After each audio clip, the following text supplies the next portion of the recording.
Libito lami ngizwa ngendaba ngisuka ebukhosini basemjindobovu emjindini kagogo laBhangasi.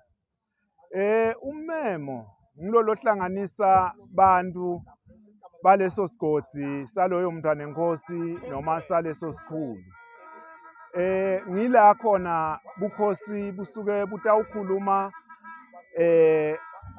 tentuthuko ngoba lesikhathi sesiguqukile lesi, kepha emandulo original lo mmemo bowuba ukuthi mase kuqedwe kuvunwa emasimini lapho-ke bukhosi busuke bubita abantu butobonga.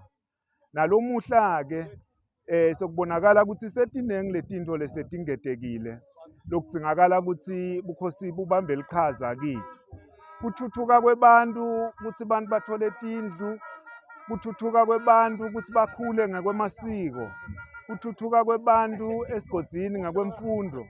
Konke loko tinto lokufanele ukuthi bukhosi bubonge ngoba la kule community noma kulo mphakathi kunebantu labanetigaba letehlukene labasebenta etindzaweni letehlukene kuma-fields lahlukehlukene. Ngako-ke inkosi yaleyo ndzawo isuke ibonga intuthuko nekuthuthuka kwebantu nekuphumelela kwebantu etifundweni kubomabhizinisi nakuyo tonke tinhlangothi nje letiba khona letenta abantu ukuthi baqhubekele embili. Ngako-ke lomuhla nje kunengi sitawufunza ngekwemasiko kwekuthi sibuya kuphi thina. Phela sisive semaswati thina.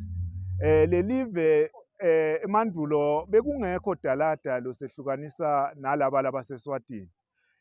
Ngenkosi Mswati wesibili ngiyo leyenda lemingcele yaba sekudzeni. Kepha kufika-ke kwalabamhlophe kwenda kokuthi tinto tiguquke base-ke bayasehlukanisa tihlobo tethu tiseswatini letinye tila eSouth Africa kalikakhulukati eMpumalanga. Ngiyabonga, Nkosi. Jesus!